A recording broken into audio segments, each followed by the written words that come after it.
So today we are going to learn about multiple linear regression. Okay, so when we are studying about artificial intelligence, more often we are trying to predict the output based on past inputs, right? But sometimes it is not necessary, it would depend on just one of the input variables. It could depend on more than one independent variable. In that case, we would use the concept of multiple regression. So, those of us who are not familiar with this concept, what exactly is a multiple regression? So, in linear regression, we are assuming the output y depends on just its input variable x. But it's not always the case. In certain cases, there may be more than one independent variable that can affect the output. For instance, we are trying to predict whether the output y is not just dependent on x, but it could be dependent on z. It could depend on the variable a. It could depend on variable b as well. So if there is more than one variable involved in the prediction of the output, we'll have to use multiple regression. So for each of this, we need to find the individual coefficients. And we would learn in this video how to do that through Python. So we'll do a case study. So this is the source file for the case study. So it is about the variables that affect the diabetes of a patient. What could be the different variables? So more often there are more than one variable. So in this case study, there are around 10 variables. We would show you how it's done, but here are two graphs for comparison. So the BMI of a patient is set to affect the diabetes. So the output, the predicted output, we are trying to relate it to target. We are seeing that the BMI and the blood pressure, these are among the 10 variables that can actually affect the status of a diabetic patient. So we'll learn how to go through it, but this would be a case study and it would be a good step for us to learn about artificial intelligence.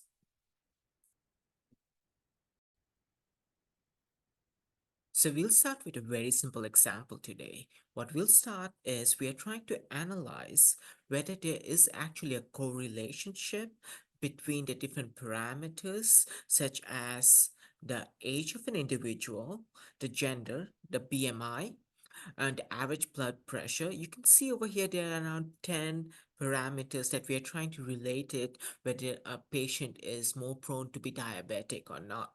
So we'll run a very simple AI code which uses multiple regression over here. You could see over here the first step for any multiple regression is to import the library.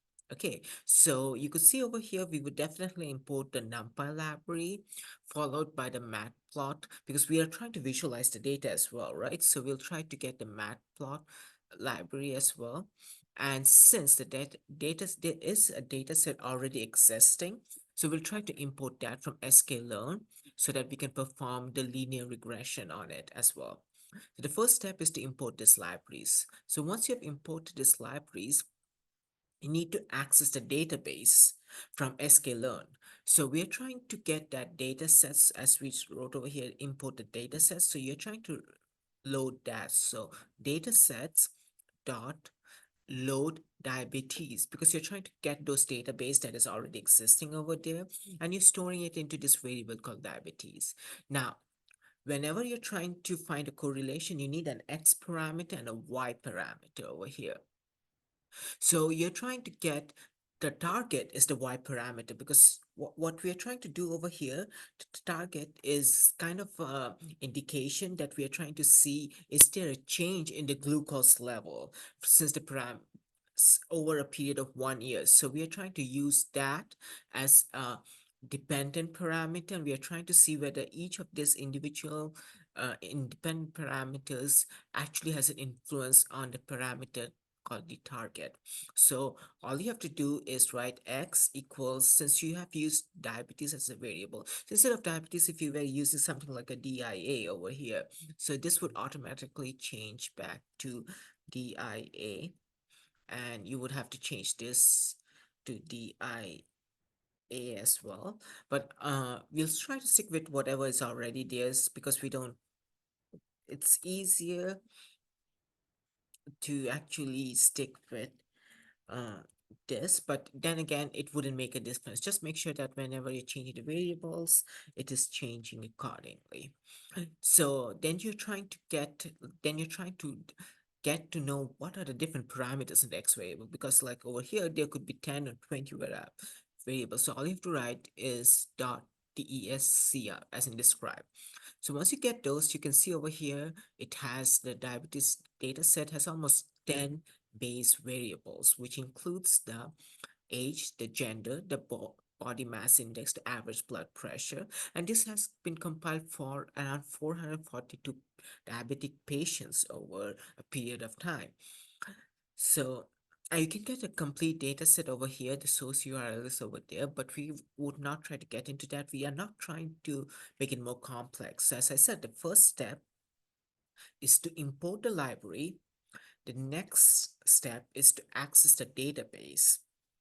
So once you have done these two parts, your next step is you want to visualize the data. You want to see is or is there not a correlationship between each of these parameters and the target variable, which is what we're trying to measure whether a patient is diabetic or not.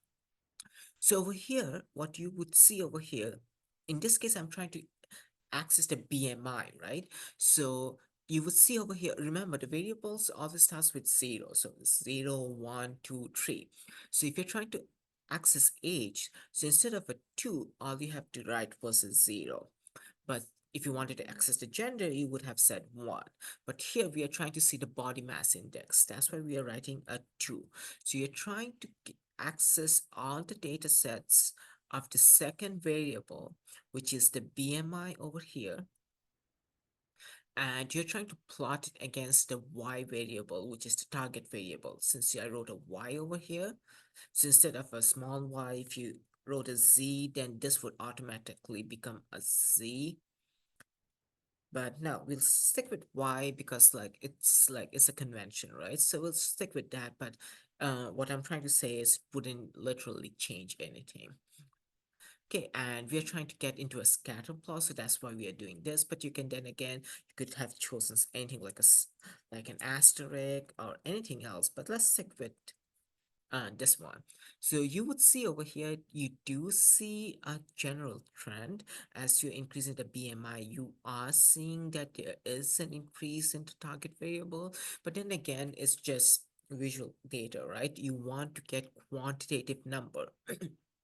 You want to see whether or not there is actually a correlation between BMI and the target. The same thing would apply for each of these 10 variables, but we would, for the simplicity part, we would right now stick with just one of them.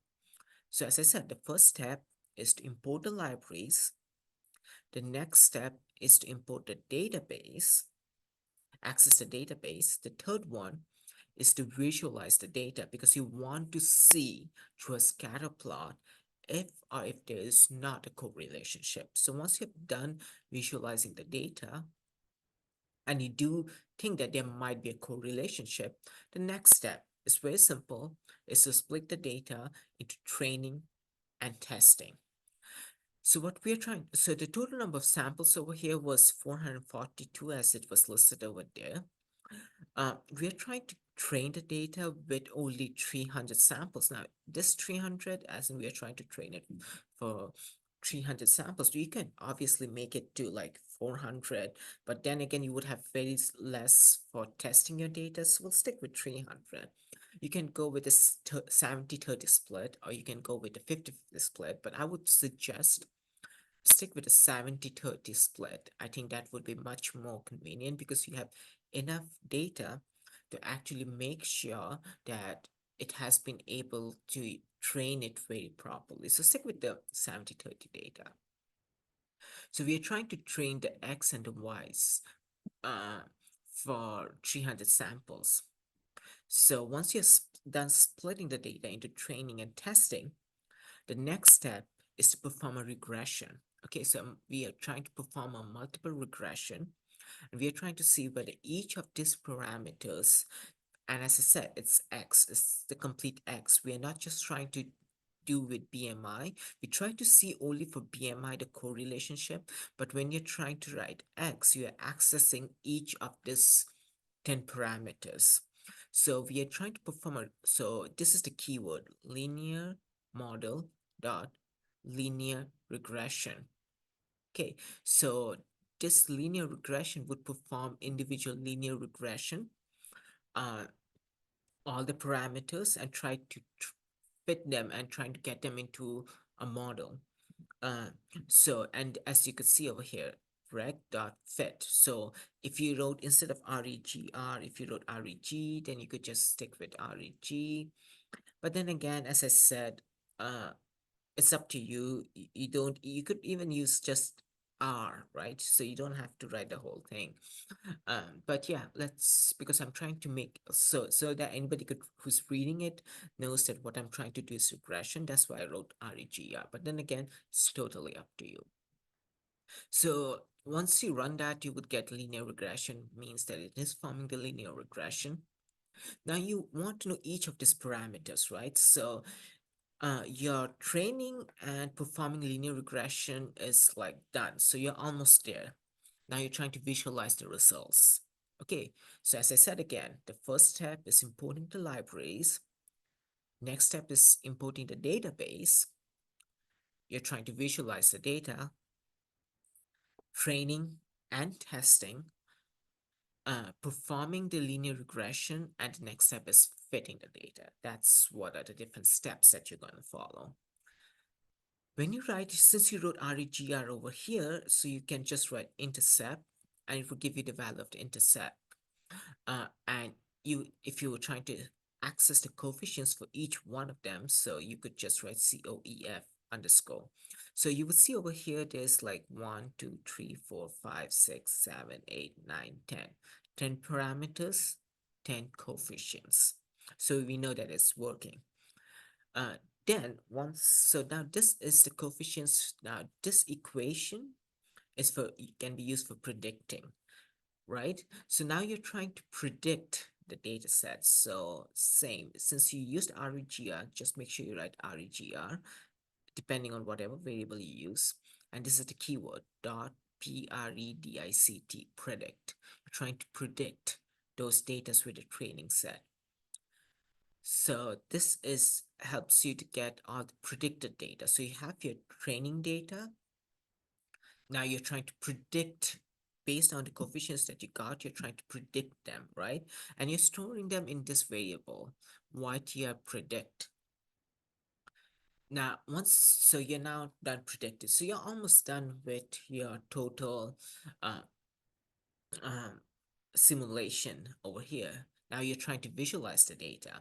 So we're trying to see is our predicted data very close to our actual data. So that's what we're trying to do. Now we are trying to plot a scatter plot. That's why plot.scatter. You're trying to do the actual data. This is the training data, and this is the predicted data. So you're trying to visualize whether your training data and your predicted data follows a linear regression equation and whether or not they're very close to each other or not. So you're trying to plot them, and that's how you see that it is actually forming a linear regression.